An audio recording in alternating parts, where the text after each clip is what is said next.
শিবায় আজ হচ্ছে শিবরাত্রি আর ৮টার সময় পড়বে চতুর্দশী আর এখন বাজে 5:45।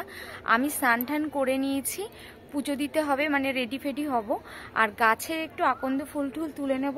ফুল তো মোটামুটি ফুটেছে, এই যে যা আছে আমি এই ফুল তুলে আমি মোটামুটি মালা গেঁথে নিতে পারবো। আর সারাদিন তো উপোস রয়েছি, আর কাল অবধি উপোস থাকতে হবে। চোখ মুখ দেখো একটু বসে বসে গেছে।